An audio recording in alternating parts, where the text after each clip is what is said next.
세계적인 가구 기업 이케아라고 아십니까? 요즘 국내 가구 업계는 이 이케아 때문에 비상이 걸렸습니다. 전 세계 300개가 넘는 매장에서 무려 연간 44조의 매출을 올리는 이케아는 올해 말이면 우리나라에도 매장을 내는데요. 크기가 국내에서 가장 큰 대형마트의 무려 5배가 넘습니다. 불편을 판다는 구호처럼 소비자가 직접 조립하는 불편함이 있긴 하지만 초저가 전략으로 급성장해온 이케아. 국내 진출이 과연 어떤 파장을 몰고 올까요? 김준석, 서유정 두 기자가 차례로 보도합니다. 의자에 앉은 연인들이 데이트하듯 사진을 찍습니다. 아이들은 놀이터에서 시간을 보내고 사람들은 소파 탁자에서 담소를 나눕니다. 이케아가 서울에 마련한 체험관의 모습입니다. 조명 같은 것도 너무 예뻐서 나중에 신혼살림 차리면 꼭 여기서 사야겠다. 앞으로 100일 뒤면 이케아의 1호 매장이 경기도 광명시에 들어섭니다. 건설 중인 매장은 연면적 25만여 제곱미터. 국내 대형마트의 기준이 3천 제곱미터인 점을 감안하면 엄청난 크기입니다. 그리고 외국의 다른 이케아 매장처럼 가구뿐 아니라 식음료와 주방용품 등 만여 종의 생활용품들을 함께 판매하게 됩니다. 거기다 레스토랑과 커피숍까지 운영하기 때문에 사실상 대형마트, 종합 쇼핑몰의 형태를 띠게 됩니다. 하지만 이케아 매장은 종합유통이 아닌 전문점으로 허가를 받았기 때문에 유통법상의 영업 규제를 피해갈 수 있을 것으로 예상됩니다.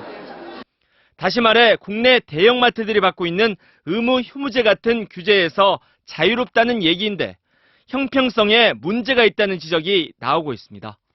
대형마트라든지 SSM과 상품군이 많이 겹친다면 동일한 법적인 규제를 받는 게 당연하다고 생각됩니다. 글로벌 가구 공룡 이케아의 상륙으로 가장 긴장하고 있는 것은 국내 가구업계입니다. 국내 가구업체들은 어떤 대응책을 마련하고 있을까요? 서유정 기자가 취재했습니다. 올해 초에 문을 연 한샘의 대형 직영 매장. 침대와 소파 등 가구는 물론 각종 생활용품 등 다양한 제품들이 전시돼 있고 고객들은 마트에 온 것처럼 카트를 끌고 다니며 쇼핑을 즐깁니다. 굉장히 편하죠. 그러니까 한 곳에서 원스톱 쇼핑을 하니까. 이케아의 진출에 대비해 가격 경쟁력을 높이고 독자적인 서비스를 준비했다고 말합니다.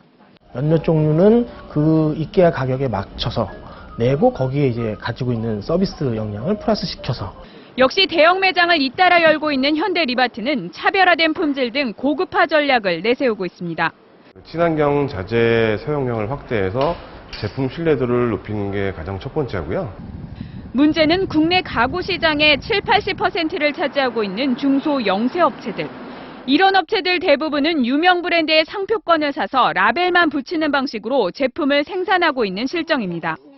브랜드 상표가 붙어 있긴 하지만 품질 보증도 안 되고 애프터 서비스도 받을 수 없는 제품들입니다.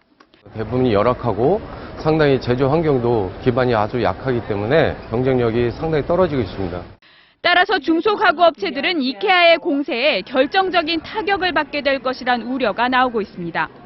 때문에 국내 가구 산업이 살아남기 위해서는 질 낮은 제품들의 무분별한 유통을 막고 규격화된 품질 관리를 통해 자체적인 브랜드를 육성해야 한다는 게 전문가들의 지적입니다. MBC 뉴스 서유정입니다.